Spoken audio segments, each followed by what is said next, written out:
Hello, everyone, and welcome to Around the Paul.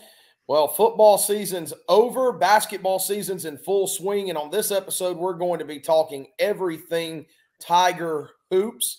The men's basketball team is off to a tremendous start to the season. Disappointing loss last night, notwithstanding. We're going to get to that a little bit later. But as we kick this show off, and well, maybe I should choose my words a little bit differently with football ending, but little bit of football news. We're just going to spend a couple of minutes on to get this show going.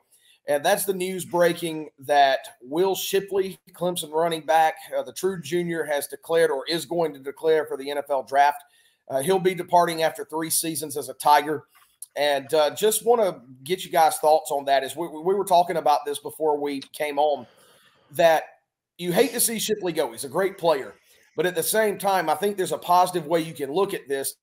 As strong as Phil Maffa was down the stretch, I think it makes his decision to come back a little bit easier now, knowing he's going to have a full season as the featured back. That gets him exposure to NFL scouts, and it kind of, I think it's probably a positive for the Clemson running game as well, knowing that you're going into 2024 with one guy as the featured back and is going to get the majority of the carries. But what do you guys think? Yeah, first of all, congratulations to him. Wish Shipley the best of luck, and he deserves it. The stats don't lie. He is an incredible athlete, incredible running back, kick returner. He can almost do it all. But yeah, like you said, I think this helps out Maffa a lot, being the number 1 back. But I think it also helps out to kind of ask who's going to be that number 2 back going forward, because Maffa's going to be a senior next year. He'll probably declare next year. Who's going to be that next guy? Is it going to be an incoming freshman like I forget his name. I think is David Azume. Azume. Could be a guy like Jarvis Green, Keith Adams Jr., Jay Haynes. So that's kind of the next question that I'm excited to hear. But I'm really excited to see what Shipley can do in the NFL, because he's got incredible athletic ability, and I know that he can make defenders miss with his ability to do that. So best of luck to him. Yeah, I totally agree with you guys. Best of luck to Will Shipley. And like you said, I'm not too – it doesn't really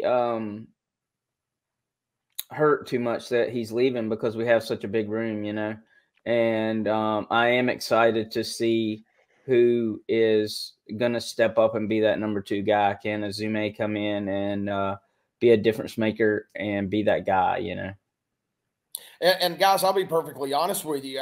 In the little bit that we saw him, I really liked what I saw out of Jay Haynes. I mean, the guy's fast as lightning. And, in the same vein as Shipley, he's a really good pass catcher out of the backfield, at least so it would appear. So, this opens it up for Jay Haynes. I'm excited to see what he can do next year, too, with more touches. So, Clifton, I agree with you 100% that while you hate to see Will Shipley go, he was a great player, was a good ambassador for Clemson University. This opens up opportunities for some other guys that are playmakers. Yeah, I think Jay Haynes is a perfect kind of comparison to Will Shipley, because it's the change of tempo, right? Maffa's the more the power back, the more downhill runner between the tackles, while Haynes has the more of the athletic ability. We saw that especially against Charleston Southern, where I believe he did have 2 touchdowns, but He's got the speed, he's got the elusiveness, he's got the shiftiness, and you could say that about any of these backs. They're all proven, and they all could make huge amounts of production going into the next season. It's just a question of who's going to be that guy. Yeah, I 100% agree. There's a lot of talent in that room, and then you have Azume coming in the class of 2024. And can he step up and be that guy, or can Jay Haynes be that guy, or, like you said, Keith Adams? Who can be that guy? That is going to be the story of the running back room. Yep, absolutely, 100%. It's going to be, once you transition into spring ball here in a few months, that kind of RB2 position is going to be an interesting battle to watch. But you know who your number 1 guy is now. But that's, Griffin, you said it best. That's if Maffa returns. We think he probably will, but I think the word you used was should. Well, what should happen doesn't always happen, but I think there's a high chance that Phil Maffa returns. So we'll see how that goes here in the coming months. But basketball season's in full swing, and that's what we're going to talk more about on this episode of Around the Paul. So the Clemson men's basketball team, kind of in unfamiliar, uncharted territory. Coming into last night's game against Miami, they were 11-1. Their only loss, I think it was either by 1 or 2 points. 2 points, I think, to a very good Memphis team.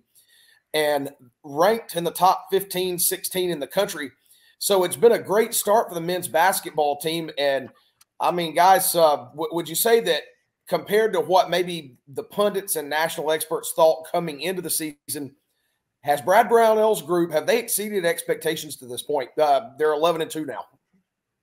I would say yes. I think that Clemson did have a tough schedule going in. They did have to play at Alabama, who were coming off a #1 seed last year in the overall NCAA tournament. They had to play TCU. TCU were an NCAA tournament team. And that's what Brownell wanted. That's kind of what happened last year. They didn't have the best resume, and that's why they had the snub of what people say, and that's why they didn't make the NCAA tournament. But they've blown the roof off, and it's been all through PJ Hall. He's kind of been their guy. He's been kind of a Swiss Army knife of sorts on their offense and then on the defense. But I would say, yeah, despite being 11-2, despite coming off a loss, I think every Clemson fan should be happy for where their team is at. And I think this team should be ranked. And I think a lot of experts didn't really think that until now. So it's good to see that Brownell and his squad are kind of proving everybody wrong and making a great amount of good stuff this season. Yeah, I agree with that. I feel like I keep hearing those two words come out of my mouth. I mean, you know, everybody's played well. Gerard has really been a great addition to this team. And I think that everybody else is, with the addition of Gerard and all the points and the 3-pointers and everything that he's put up, I still think Chase Hunter's still trying to find his way, right?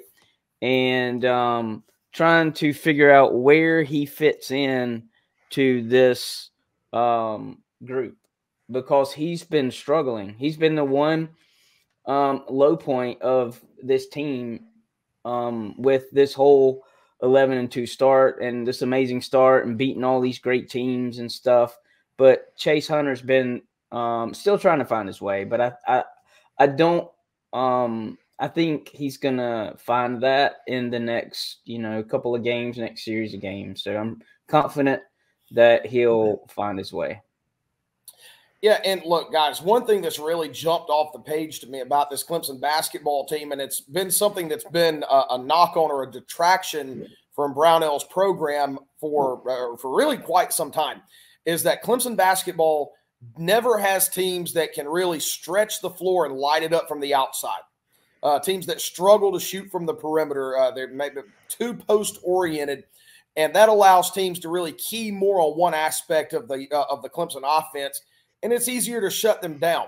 Well, you can't really do that this year, because not only do you have a great inside game, and that's led at Griffin, as you said, by P.J. Hall, but you've got great perimeter shooters as well. And Joseph Girard, he's hit 42 3-pointers now through 13 games. This Clemson team has made 126 3-pointers in 13 games. That's a lot of 3-pointers. They're shooting the ball really well. So gone are the days really of a one-dimensional Clemson team that you can key on to one aspect, shut that down, and then you've got the game. This Clemson team makes you defend the entire court. If you try to take away one aspect of their game, then they can burn you with another. That's what's been impressive to me. I agree with that. And 39% from beyond the arc kind of speaks for itself. And it kind of starts with PJ Hall too. He's the guy that you kind of stretch.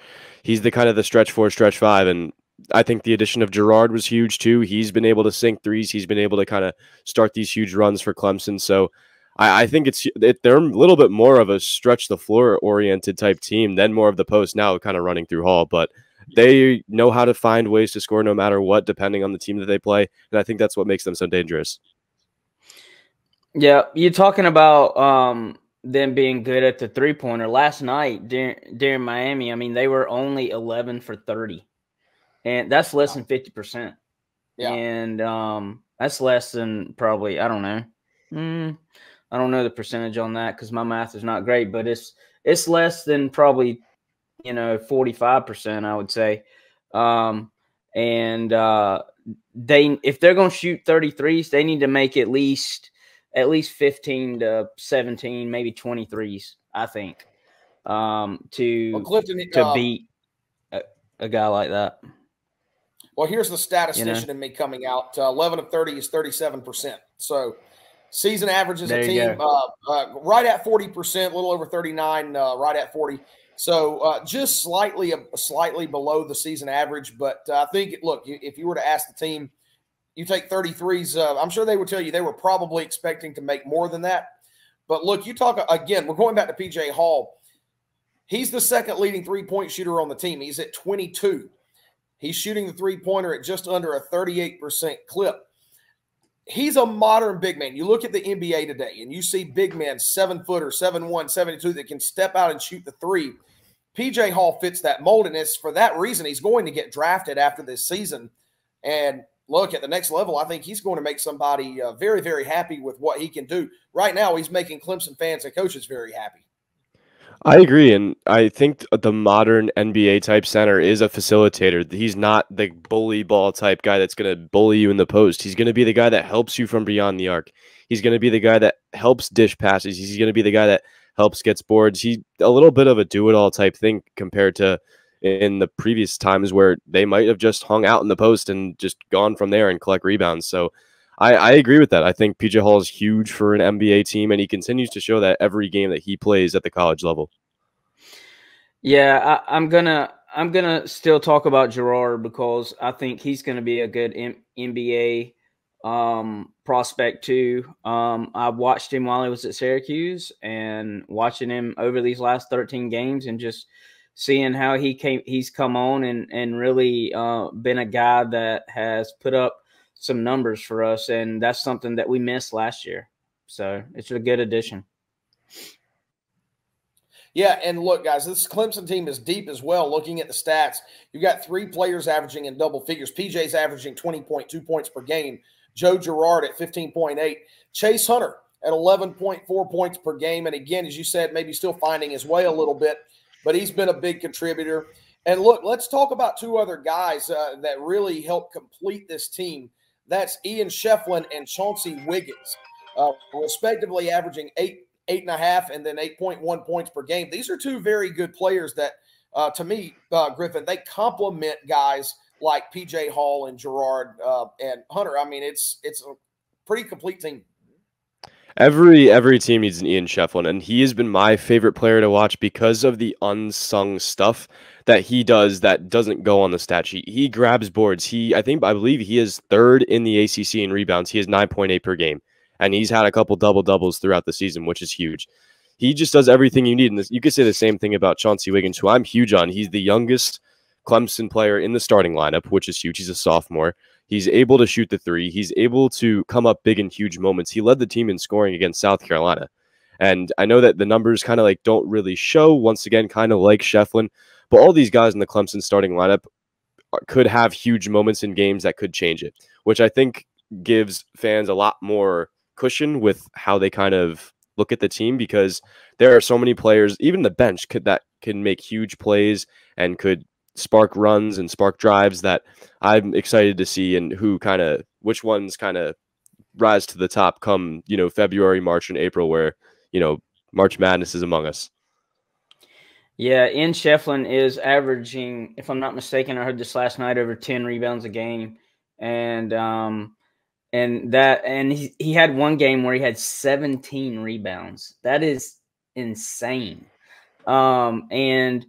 And I was listening to an interview with him and Brad on the Roar, and they were talking about how he's been stepping outside the arc and practicing his threes, and he hit some key ones last night, some big ones, and he's done that over these last 13 games, and he's one of the guys who has really stepped up this year as well. And I mean, he did it some last year too, but this year he's been really key. I mean, Shefflin's 57.1% from 3, which he doesn't shoot the ball a lot. Brownell says he doesn't shoot the ball a lot, but he hits shots in key moments, like I said. So kind of just adding to my point. Yeah, exactly. And Shefflin as well, Clifton, you talk about the rebounding, 9.8 rebounds, and that's through last night. So, essentially 10 rebounds a game. 8.5 points. So you're talking about a guy who is right at a double-double every night, and on a lot of nights is going to give you a double-double. Such a valuable asset to have. Now, you also, when you have a complete team, you need some good bench guys who can come in and spell the starters and give you some good minutes. Well, Clemson, they have a really good sixth man on this team, too, that's been a big impact guy. R.J. Godfrey, averaging 7.6 points per game. He's a young man that can come in and can really give you valuable minutes. He's versatile, can do a lot of things as well. I like Godfrey too. I think him and Chauncey Wiggins could be, two guys who could be a staple in this team with you for years to come. I love his energy. He's a huge spark plug just right off the bench. If the team's not looking as great, as, awake as their opponent might be, then Brownell might throw on Godfrey and he'll get a couple of points from off the bench. And I think there have been a couple games where he's had double-digit points from off the bench. I know that he does get in some foul trouble every now and then, but he's a guy that anybody's great to have, especially just like as a bench mob guy, just incredibly high energy, and everybody needs a guy like that. Yeah, RJ is, I think, one of the guys that like last night, when Hall is struggling with fouls, that they can bring in and like you said, that he can get some key points and fill the paint and block some shots, and he's kind of that PJ number 2 guy who they bring in right when PJ needs help, when he needs a rest. Yeah. Now, before we move on and talk about last night's game, another aspect of what Brad Brownell has built with this year's Clemson team. Look, you heard us back there in football. We talk all about it. We talk about the transfer portal. Do you use it? Do you not? How do you use it if you do? Well, look, I think Brad Brownell has done a very good job of utilizing the transfer portal, at least in my opinion, how it needs to be used. He hasn't built his whole roster on transfers. What he's done is he's evaluated his team after last season. He identified a few areas where this team needed some depth or needed to be bolstered. He didn't go out and get a lot of transfers. He just went out and got a couple that are really, really good. They've just been plugged right in, and to me, it's just boosted this team to the next level, something we haven't seen in a lot of years. To me, that's how you do it. You identify a need here, a need there, and rather than build your whole roster around it, this isn't Florida State football.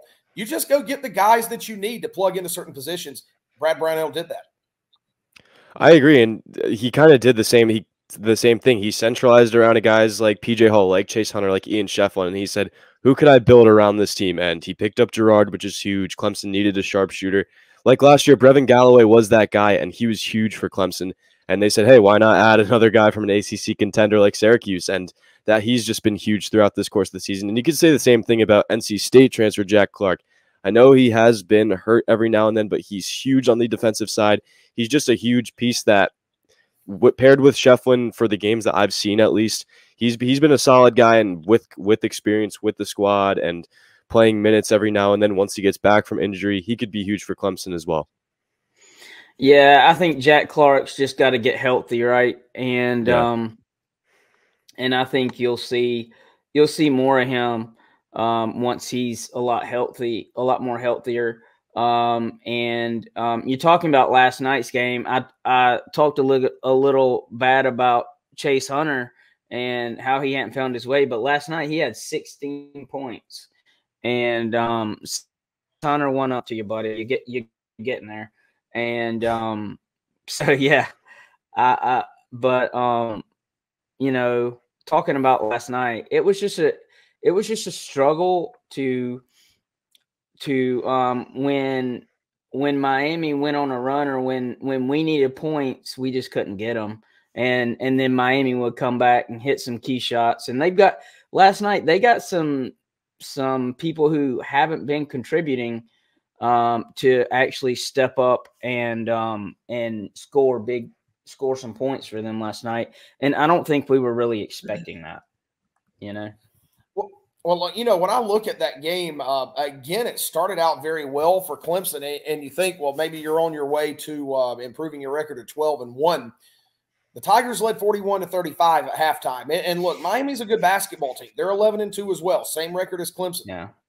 And you hold them to 35 points through the first 20 minutes of the ballgame, you're feeling pretty good because you've scored 41.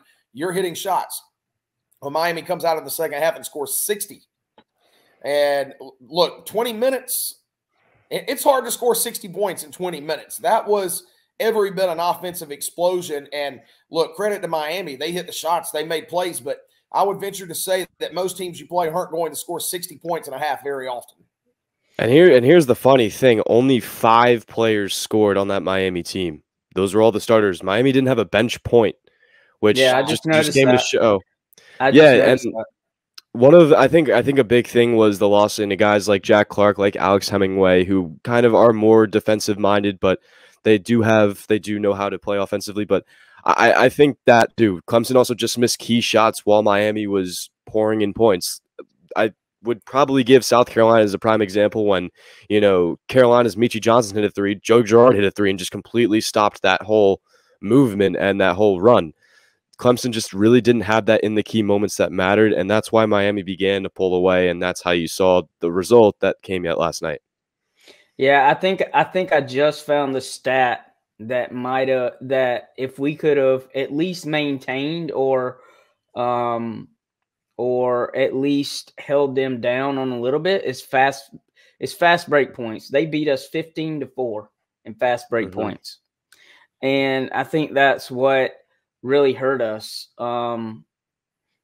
is when we didn't get that many fast break points, and when Miami did get a fast break, they converted, and so I think that's a key standout stat to me.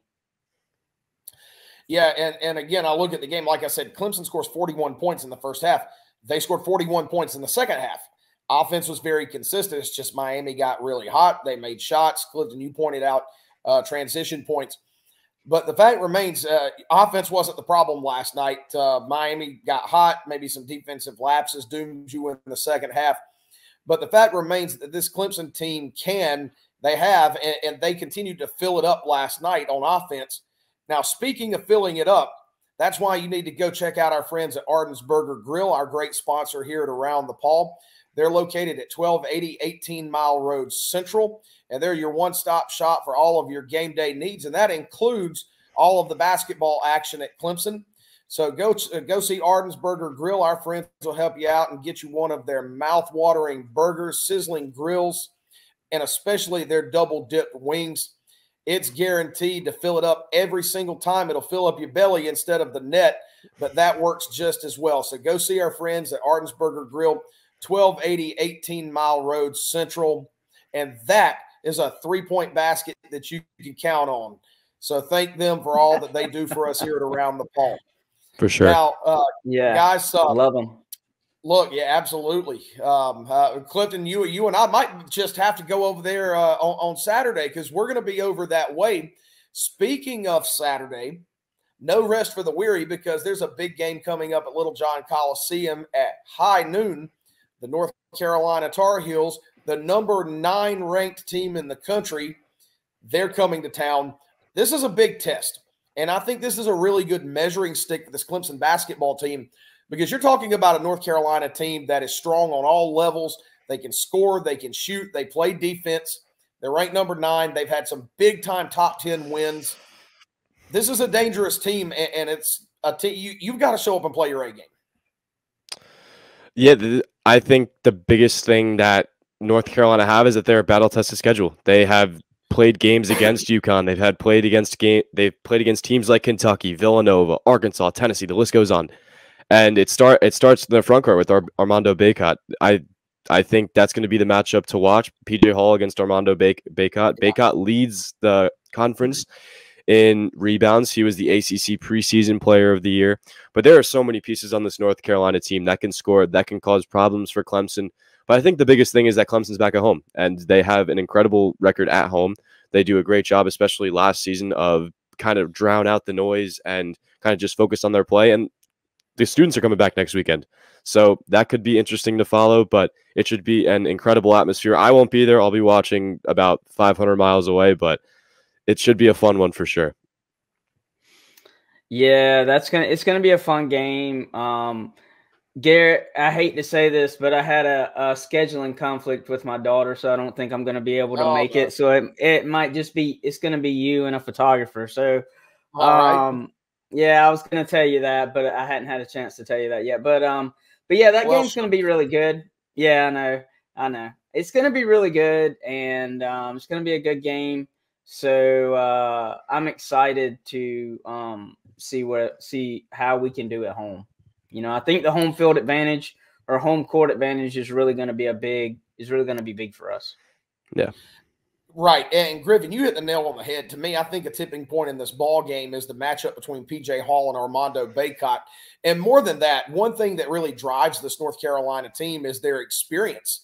You know, they've got youth at certain positions, but when you look at Armando Bacot is a sixth-year graduate senior. He's been in Chapel Hill for 6 years. You've got R.J. Davis, who pound for pound is one of the, if maybe not the best shooter in the conference. He's averaging over 20 points a game. He's a true senior. This is his 4th year in Chapel Hill. You've got some plug-and-play transfers who have really come up big for Hubert Davis and his team. And then you've got some young guys, the point guard, Elliot Cadeau, who was one of the top 2 point guard recruits in the country. He struggled offensively for them earlier in the year. Now he's scoring. So when you add all that together, I mean, this is a dangerous team. And I think it's probably the best team the Tigers have seen this year. I agree. And there's, like I've said before, there's incredible amounts of players all over the field. Cormac Ryan, too, of Notre Dame. Clemson has seen him before. He's had good games against him as well. But a matchup that I'm excited to see is North Carolina's Harrison Ingram against Clemson's Ian Shefflin, because Harrison Ingram had 15 rebounds in his last game. And he's a transfer from Stanford. He does pretty solid. He's more of a role player, averages 13 points, 7 rebounds. So he's under that R.J. Davis, Bacot kind of tier. But Ian Shefflin and Ingram kind of play like the same guy. They're kind of the facilitator, the glue guy. And whoever kind of wins that rebound game, whoever wins that points battle, and the overall battle, I think could determine who wins that game on Saturday. Yeah, I think that is going to be the key position that you'll have to look at because with both of them, you know, getting over 10 rebounds or averaging close to 10 rebounds, I guess, you know, it's whoever can get the most rebounds, and then who's better from outside the arc, who's a better shooter, right, of them two, because I know Ian Shefflin can knock it out when he wants to. Again, I don't know that much about the guy that you're talking about, but if Ian can knock it down and that guy's struggling, that might be a place where we can take advantage. Well, and one other thing I'll say, and, you know, I've watched several North Carolina games this year. One area where the Tar Heels can be a little susceptible on defense is the perimeter. There have been some teams, some well-shooting teams that have kind of lit them up a little bit from the three-point line. And one case in point that I'll point to is when they played UConn. North Carolina scored a lot of points in that game. The only problem is for them that UConn scored more. And UConn, I believe, hit 14 or 15 three-pointers in that ball game. So if you get hot from the perimeter, if Gerard gets hot, if PJ can knock down some threes, Shefflin gets going, this North Carolina defense at times can be had from the perimeter. So I think shooting is going to play an important role in this game as well. You need to be hot from the outside because you can take advantage of it. I think, yeah, it's that, and you can kind of begin runs very quickly, and Clemson can stop these runs too that North Carolina could pose, because, I mean, the way I see it, I think Clemson do go into this first half with their crowd, with going back, coming off a loss, saying, hey, let's kind of just lock in, dial in, see. I think they do go into the first half up. I don't think they're up by a lot. I think it's very close going out throughout the game, but that's going to tell us about a lot how this Clemson team responds is, how are we going to defend at the beginning of the second half? Because it happened against Memphis and it happened against Miami, where these two teams went on huge runs, and the three-pointer is huge. And I think Joe Girard could have a huge role in terms of shooting the three ball. And if he's successful to a great extent, he could have a huge game, and it could put Clemson in the right direction. Yeah, I agree with you. If North Carolina is susceptible to that line, you know, and their three-point defense, then if we can hit some key threes and, you know, knock down some key two-point shots, you know, you never know what will happen, and you never know how these guys will respond. But I hope it's for the better, you know. Yeah, it's going to be a lot of fun. Less than 48 hours away. I tell you what, I wish this game was more of a primetime game, but it's 12 noon, so we won't have to wait too long when we get up on Saturday morning to see how the Tigers fare in this one. It's going to be a lot of fun either way, and it was a lot of fun finally getting to talk about Clemson basketball more in depth tonight. Just a great season to this point for Brad Brownell and company. Just now getting into conference play as we've started the new year. Can't wait to see what this team can do, what they're capable of, and how they come down the home stretch of this season. It's going to be a lot of fun. I think they're definitely an NCAA tournament team, and they can make some noise in March. But we're going to be talking about basketball a lot in the next few months to come. This was just a little appetizer. We've got main courses on the way. But we appreciate everybody tuning in on this episode of Around the Paw. As always, we appreciate it so much. And, guys, I just want to throw this out there. We got the notification from YouTube a little less than a week ago that Clifton, how many views was it that we've had? I think it was around 150,000. Over 150,000 views. Yeah. So from the three of us, thank you so much, everybody. We appreciate the support. Yeah. And, just, keep supporting us and hit that like and subscribe button. And we're going to do our best to keep bringing you great content. But we enjoy doing it, and we enjoy all the feedback we get and everybody that tunes in and watches us every week or sometimes 2 times a week. Yeah. It's been a journey. It's been a really fun one, though. I look forward to every week, so I'm excited to keep doing it, especially for the sport of basketball. It should be a fun year. Yeah, I'm excited for basketball. I love going and watching basketball and watching this basketball succeed like they have, and being 11-2 and coming home and playing a great team like North Carolina. It's going to be a great rest of the season, and I think this team's bound for greatness, and they could win the ACC, and it's going to be a great basketball season. Yeah, ain't no doubt about it. Now, we encourage everybody to check us out at www.clemsonsportsmedia.com. We've got all of our written content there. A lot of great stuff. We've got stories coming most every day. You can check us out there, and we do our best to keep everybody in the loop on all things happening with Clemson athletics. I think if you check it out, you won't be disappointed. Also, give us a follow at CU Sports Media on X, formerly known as Twitter. And again, hit that like and subscribe button, Clemson Sports Media on YouTube. We've got you covered in all 3 areas. So keep checking us out. We appreciate it.